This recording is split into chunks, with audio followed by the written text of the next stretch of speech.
Hi, everybody. This is Dr. Thompson, and I totally forgot to talk about on Monday the things that I wish I'd known, when Tamia left for Howard. Now that she's graduated, I'm all calm now.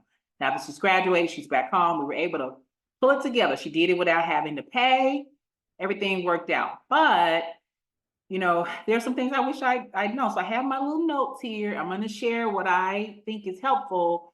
And I'll try to keep doing this. I shared already that I got my baby through college. I got somebody else's baby through college, somebody else's baby through college. Got a lot of babies through college without paying. I think my last count, like just estimating it, we were over 40 million in receipts, right? Over 40 million in people getting their money for school. So it works, but you still don't really believe that it's going to work until your child actually goes all the way through, graduates, comes home, like in her right mind and in one piece.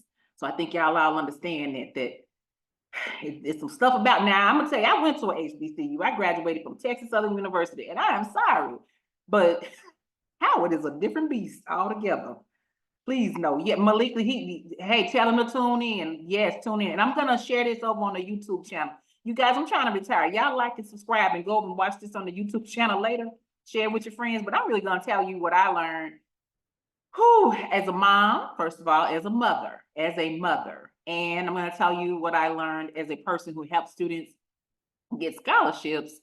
And then you really need to know, like, some of it is just the institution. I went to a different HBCU. There were some things that were just different about Howard than Texas Southern University, and definitely some things that were different than Dallas Baptist University, which is where I got my master's. I am an associate faculty member at University of Phoenix. Totally different there too. Like every school is different. Every school is different. But okay, so here we go. Number one thing, because I know there are a lot of graduating seniors who maybe watch our stuff and come to the Facebook group. If you are a graduating senior and you had anybody's accommodations in high school, I'm gonna get some pretend paper. Make sure that you have your accommodations set up at your new university ASAP before school starts, if possible, because you will need them. And if you don't need them, fine, but they need to be there if you do. And because every school is different in how, like, the process, whatever school you're going to, you need to find out what the process is, because I, overconfident mother here, thought that it would be very straightforward at the Howard University. And I'm sorry, I'm sure some Bison's watching this. I am not trying to rag on y'all school, but that accommodation situation, Lord Jesus. Okay, so as I mentioned, I'm an associate faculty member, University of Phoenix. It is not like you got to give a kidney to get your accommodation set up. It is not that difficult. I've been teaching for University of Phoenix for 14, 15 years now. I have never had an issue with people getting accommodations. If they can't finish before the end of the semester, they get an IX. It's just really not a problem. Oh my God, at Howard, it was hell. Okay, just got to get that out. Saying it, I said it. So if you don't have your accommodation set up, please get them set up before you go. Keep them in place, because one of the things I didn't know and didn't guess is that for whatever reason, Howard had her reset up the accommodations every semester. And I'm like, well, how you gonna need, if you need them, you still need them. Would you magically delicious? Anyway, so if you're a parent of a student going to Howard and they had accommodations in high school, make sure you get it set up and know that you're gonna have to get it done again. It's just crazy. Okay, I'm sorry, and I'm a therapist, and I'm saying that, and I really do mean that was crazy. But aside from that, there was some other wonderful things. So accommodations, get them set up. You have to go usually through your school's disability services. For me, University of Phoenix, I get a letter, an automated letter, let me know which students in my classes get accommodations, and they get accommodations. But really, truth be known, if you're in my class, you don't get a late penalty. Just get your stuff in before the end of the course. Just because I don't even want to hear all the late reasons and how many times your poor grandmother has died. When I'm teaching, I just turn your stuff in before the class ends. That's what I ask. But at Howard, they really do they are sticklers for attendance, for turning stuff in. So if you get a student going to Howard, they need to be prepared to really take care of their academic hygiene. It is not lax on that level. Okay, which you shouldn't be, but I'm just saying you need to get your baby ready for that. Yeah, and I realize I talk a lot to the moms, but I'm a mom, and that's kind of that's who I vibe with. Students who are listening, she did this, and you ask your parents about this, but I say this all the time: take your easiest classes, the easiest ones you could possibly find during your freshman year of college on anybody's campus. Take your easiest classes. I know you think that it doesn't look like a lot. Like what harm could it be to take 15 hours? Take 12. I'm promising you, take 12. Take 12, take all your your PE, take PE. PE, you gotta take swimming if you go to Howard, take your swimming class. Get out and get all the little stuff that can't kill you. Do that kind of stuff your freshman year. Howard has real homecoming, as do most HBCUs. I'm sure other colleges, HBCUs have real homecoming. Take your easy classes during your freshman year. You'll be away from home. That 8 o'clock class that you think you need, you don't want to do that. Don't do that. Don't do that. TT did listen to me on that. She didn't do anything she didn't have to do when it came to her academic schedule. But the accommodations, 2 thumbs down. Okay, what else is on my list? I recommend every student meet with their dean ASAP. Well, again, if you go to University of Phoenix, it is really not that hard to meet. You email your dean, they'll email you back. It took every student we have at every other school forever to hear back from their dean. But the dean is still the key. You just have to be persistent, never give up, just put your back into it, do not give up.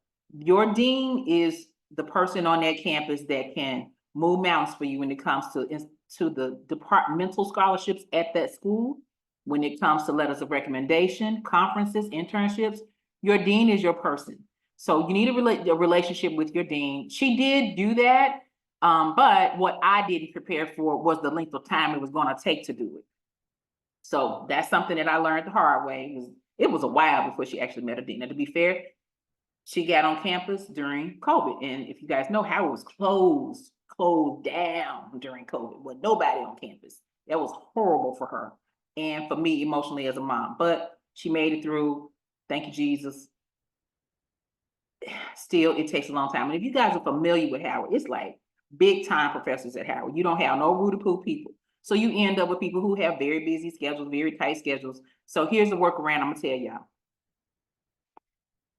Email a dean, definitely do that. Do that. But who you really need to get in good with is the dean's secretary. Now, I have never seen so many secretaries in all my days. I have colleagues from hither to I've been practicing, it'll be 23 years in May. Nobody has an actual real life, for real secretary. But they got real secretaries. So you guys got to get in with the secretary, and there's your entryway to your dean. Okay. So back to the drawing board. What else do I have on my list? Travel. And see, I don't really mean travel like from where we live to DC. I mean getting to and fro in the city. I was not ready for that. So here she had her car, so we didn't have a bill, right? But when it comes to like getting from campus to here, Uber, Lord Jesus, I really feel like I should get some kind of check, a refund check, some kind of loyalty card from Uber, because she had no real way of getting around without having Uber. And a car is not that practical in DC. It's just not. So technically we could have taken her car up there, but then where are you gonna park the car? And I mean, y'all know DC, the crime, I'm just saying, the crime is real too. So where are you gonna park your car that it won't get broken into? So it was just an issue with transportation that I did not anticipate as far as the expense of the transportation. In my mind, it was just gonna be a small amount. We even discussed it with her. We came up with a budget. Y'all know she got a ridiculous amount of money. So we came up with a budget. That budget laughed at us. And when I say that budget was laughable, it was laughable. We had a small town budget and she went to the big city, and that's really what happened. So I wasn't ready for the transportation cost. Yeah, you have to, and you know, had I known that that was gonna be the case, we actually would have went for just a couple of more external scholarships to cushion that sum, but I genuinely didn't know. I didn't know until it was happening. And then I'll be honest, you know, I know it's probably it's not 2024 to say this, but my baby is a girl child. And I didn't want her to be hoofing it all the time. Like you can hoof it around campus, get from, but like some of this walking, I'm not good with that. I just need you to be in a car, in a vehicle, and get from where you want to go. Her first semester at DC, she had an internship with one of the oldest law firms in DC. Ubering back and forth. She's like, I can walk from here. And I'm like, yeah, but it's kind of late in the day. Don't you need to put? So I wanted her. Some of it was me wanting her to be in there. But golly, whoo, transportation is real. Okay. Next thing on my list, and then y'all know it's getting close to sunset. I'm gonna let you go. So I honestly decided to do this conversation in little bite-sized pieces because I genuinely don't have time until like the end of I have clients all day long, every day. I'm booked every day.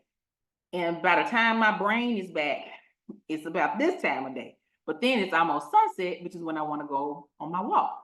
So I'm squeezing y'all in between my walk. And I thought about doing this on my walk, but see, that's not what I do on my walk. That's my time to listen to God, get stuff out. You know, that's my time to like really connect. And he talks to me and he tells me all kinds of stuff I need to do. And sometimes I'm mad at somebody and I have to walk like the first 10 minutes to just get over being pissed off. So really, I don't think y'all need to be in their vibe with me. So I'm doing it right now. Okay, so I got about 2 more points and then we just gonna stop and I'll come back another day. We're just gonna say another day. Okay, I'll come back another day and tell y'all the rest. Okay, so the next thing I have on my list, some of this is real practical and this is kind of personal, but I hope she don't mind. TT let y'all know everything anyway. Prescriptions. Oh my Jesus, Lord have mercy.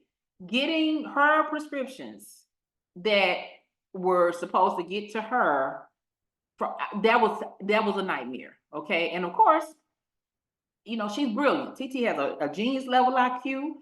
She finished in good form at Howard University. Got a 163, 168, something like that on the LSAT. Cornell sent her a fee waiver today for law school. I said, if you use that fee waiver and put your application in the Cornell. The girl is bad. Meanwhile, back at the ranch, and you wait till your prescription, you ain't got none, to tell me that you out of your prescription, which to get the refill, oh my God. So I didn't anticipate the cost of time, opportunity cost, and the literal cost of you have a student who's all the way somewhere else and trying to figure out insurance and prescriptions and get you to the doctor. I didn't factor the cost of that in. I knew it probably would happen, but I honestly didn't calculate. So in the budget, if you're a parent, put my dad, Mr. Norman McDaniel Jr. always said, expect the unexpected. You need to prepare and expect the unexpected. I'm just trying to share with y'all some of the unexpected to expect. Okay. Okay. That's almost the last thing. The last thing I have on my list for today is kind of a sweet thing. One of the things that I did not expect was that she would do some beautiful things on her own. Like she chose to study abroad, which was beautiful and wonderful. And she got a scholarship to study abroad. She got a scholarship covering the study abroad and the travel, everything. But guess what? The study abroad scholarship did not hit her account until the fall semester. When did you study abroad? During the summer. Where did the money come from? We had the front. So I was like, so you celebrating, right? You celebrate that you get, this scholarship and that you're going to study abroad. And it's a beautiful opportunity to go to Oaxaca, but the money is not in your account yet. And you have to pay for the flight. So things you don't know. So if you have a student, I encourage all our zero debt college project students to study abroad, do internships. If you're in a zero debt college project, you follow Malika's post on internships. She has 100,000 of them in the group, and mainly she's telling you go to LinkedIn and look for the internships, but she's posted something that's over the years. I saw earlier this week, I forget, it was a mom had some issues with her son getting internships. I think Angela, you were looking for some for Angela Depp. Look at Malika's, she has a ton in there. And honestly, I found it for her. But also, as an aside, Handshake works great. Handshake works great too. The study abroad, yes, the study abroad scholarship was through Howard. So let's talk about that. And then y'all, for real, the sun is gonna go down. All right, the study abroad scholarship. So when your student finally gets on campus at whatever university they pick, now you are in the best spot on earth to get scholarships because there are scholarships at that institution that are only for students at that school, and you have to actually be a current student there. So this doesn't work well if you're a freshman student because, I mean, a graduating senior, you haven't made it to the campus yet because you really could change your mind, right? You can still say, I want to go to this school versus that school. So this only works when you actually are actually in school, actually in the school. All right. So what happened is she decided she wanted to study abroad. She had to go to these meetings to learn about it, blah, blah, blah, blah. And then they selected. So it was a bunch of kids wanting to go. Everybody applied. And from the people who went to the meetings and did applications, they chose a group of students to go.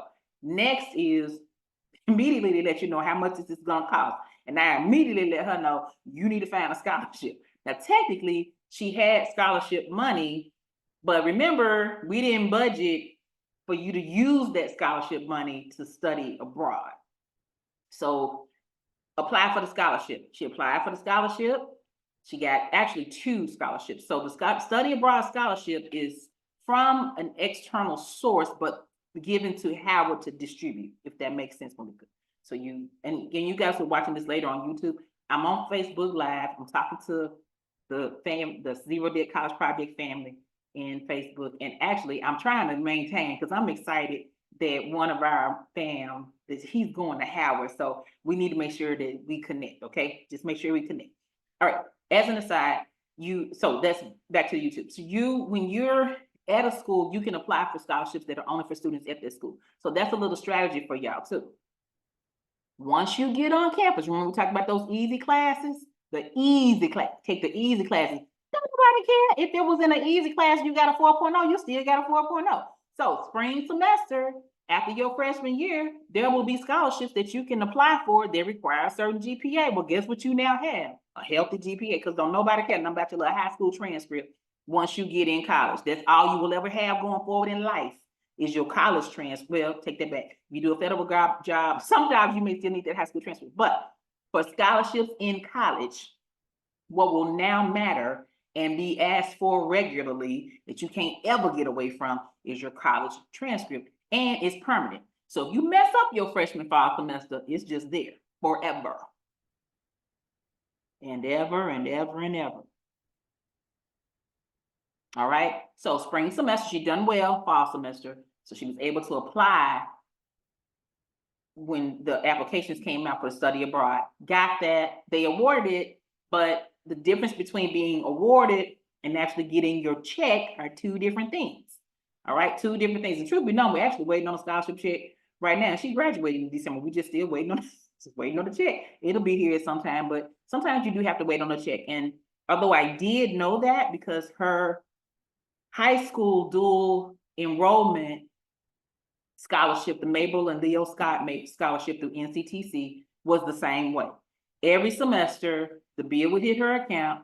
We would have to make a payment plan while the scholarship was hitting. And then as soon as the scholarship hit, the school will give us our money back. This was literally every semester at NCTC. So I was prepared for that, but I'm sure y'all can imagine the difference between paying for a study abroad and paying for these little nickels and coins that NCTC wanted for a dual enrollment class.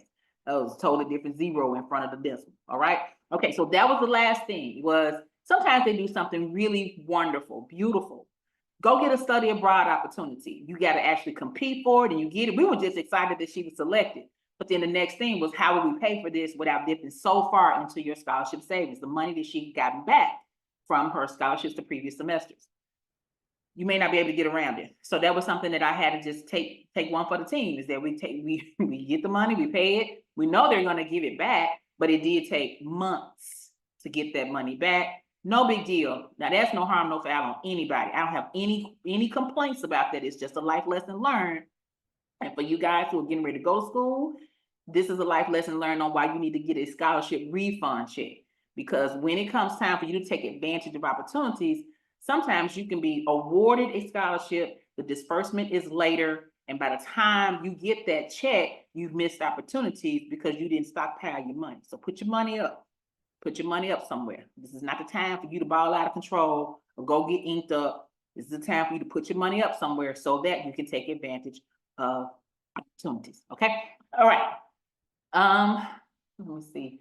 Yes, Malik, they don't want to take the Metro Rail, which is so much better, especially since you got a student car. Anyway, yes, I learned my child is a tiny bit bougie too. That's all I got to. That'll be in the next video. The life lessons I learned about my child. You know, about my child that dug deep in my pocket while she was not too deep because she did good, but I'll share it next time. Okay, I'm going for my walk now. I love y'all. I love our Zero Day College Project family. This is going to be on the YouTube channel. You guys go over to the YouTube channel, like and subscribe to the YouTube channel so that we can have as big a following on the YouTube channel as we do in the Facebook group. Plus, I got a pet peeve, and then I'm for real gonna go. I was watching some of those videos from these other folks talking about scholarships, and I promise you, like only 40% of it is actually even true and accurate. And as an instructor, in higher education, and as a therapist, I am a stickler for integrity and facts, because what you don't know can harm you. So what if I told you guys something that wasn't true about this scholarship process? You believe it, you end up in a world of hurt. And some states don't give you an easy second chance. And when it comes to this kind of real world stuff, sometimes there's no turning back. The name of the channel is Dr. Thompson. What is the name of my YouTube channel? Leak, I don't do. Oh my God. I really just have a brain fart on my own name of the YouTube channel. Oh my God. Okay. I'm going to post the link to the YouTube channel in the group. What is wrong with me? Because I'm looking at the sun going down. That's what's really wrong with me. Okay. I'm gone, y'all. I'll see y'all next time. Much love, much money, much power. You cannot miss every scholarship. All you can miss are deadlines. And now that my baby done graduated, I got all kind of stuff to share with all the mamas about what I learned. All right. Y'all take care. Good night.